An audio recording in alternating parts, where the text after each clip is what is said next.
इस बार लोकसभा चुनाव ने कई नए आयाम लिखे हैं। उत्तर प्रदेश में समाजवादी पार्टी इंडिया गठबंधन ने काफ़ी बेहतर प्रदर्शन किया है और 40 से अधिक सीटें जीती हैं। लखनऊ मोहनलालगंज लोकसभा सीट से आर.के. चौधरी ने जीत दर्ज की है केंद्रीय मंत्री कौशल किशोर को हराकर। मेरे साथ बात करने के लिए आर.के. चौधरी मौजूद हैं। सर, एक बड़ी जीत है, काफ़ी बड़े अंतर से आप जीते हैं, किस तरह इसको आप देख रहे हैं?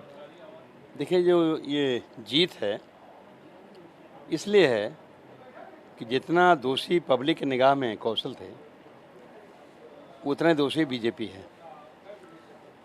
इस देश में संविधान लागू है, लेकिन हमारा सीधा आरोप है कि भारतीय जनता पार्टी बाबा साहब बनाए संविधान को संविधान नहीं मानती, और यही कारण है कि संविधान खतरे में है, भारत का लोकतंत्र खतरे में है, दलितों और पिछड़ों का आरक्षण खतरे में है, किसान परेशान है, नौजवान परेशान है, आम कारोबारी परेशान है।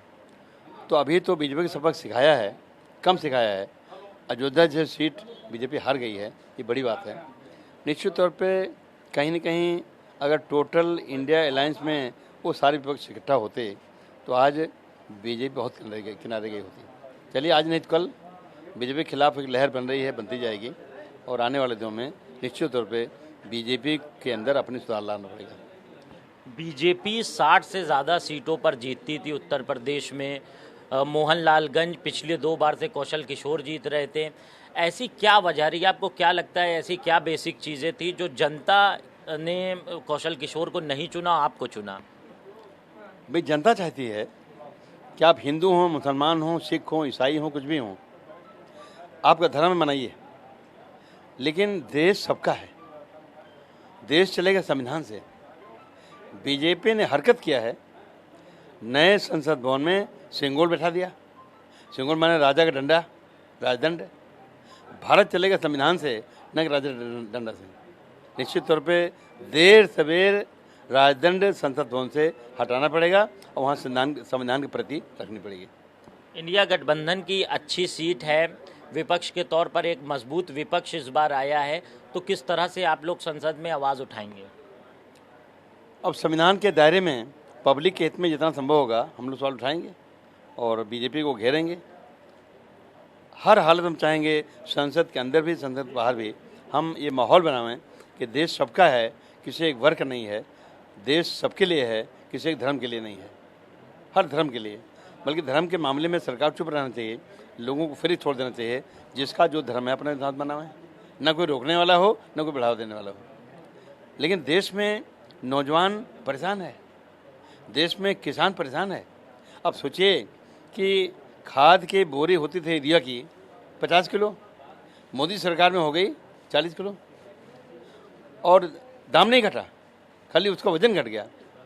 किसानों की समस्या सबसे बड़ी है, वो कर्जा लेता है और कर्जा लेने में कुछ दे पाते, कुछ नहीं दे पाते। जो नहीं दे पाते तो न जाने कितना किसान आत्महत्या करते हैं। इस सब के बाद भी किसान गिड़गिड़ाता रहा, उसके 2 लाख करोड़ देश का माफ़ नहीं किया गया। देश के अडानी, अंबानी, टाटा, डालमिया, फलाने धमाके, कुछ 50-60 होंगे उद्योगपति, उनका कर्जा सरकार ने 16 लाख करोड़ माफ़ कर दिया, लेकिन किसानों को कर्जा माफ़ नहीं किया। तो निश्चित तौर पर जितना वोट पा गए बीजेपी वाले, फिर भी ज़्यादा पा गए, क्योंकि जनता सजग नहीं है, वरना तो एक वोट भी उनको नहीं मिलना चाहिए था। अब आप मोहनलालगंज से जीत चुके हैं, क्या रोड मैप रहेगा? क्योंकि मोहनलालगंज लोकसभा बहुत बड़ी है, ग्रामीण क्षेत्र आते हैं, तो आपका क्या रोड मैप है, कैसे यहाँ पर विकास करेंगे? वो जनता ने पहले तय कर दिया है। इलेक्शन दौरान उसे नारा लगाया है कि बिजली, पानी, सड़क अधूरी, आर.के. चौधरी करेंगे पूरी। इसमें हमें खड़ा उतरना है, कुछ योजनाएं और लानी हैं जिसे काम ज़्यादा दिखाई पड़े, ये हम करेंगे। लेकिन हमारा 2 तरह का काम होगा, एक तो जनता विकास मामले में संतुष्ट रहे, दूसरे जनता इस देश में बाबा साहब डॉक्टर अम्बेडकर के संविधान के हिसाब से काम होता हुआ देखना चाहती है। राजे टाइम खत्म हो गया, अब देश सबका है। इस देश में जो भी बालिग है उसे वोट देने का अधिकार है, उसे सरकार बदलने का, बनाने का, बिगाड़ने का अधिकार है। उस अधिकार के हिसाब से काम किया जाए। बहुत शुक्रिया हमसे बात करने के लिए। सांसद आर.के. चौधरी थे, जिन्होंने कहा कि मोहनलालगंज में वो विकास करेंगे, बिजली पानी की जो समस्या है उसको देखेंगे और अधिक से अधिक जनता से मुलाकात करेंगे। कैमरा पर्सन रोहित गुप्ता के साथ कफीलुर रहमान, भारत समाचार, लखनऊ।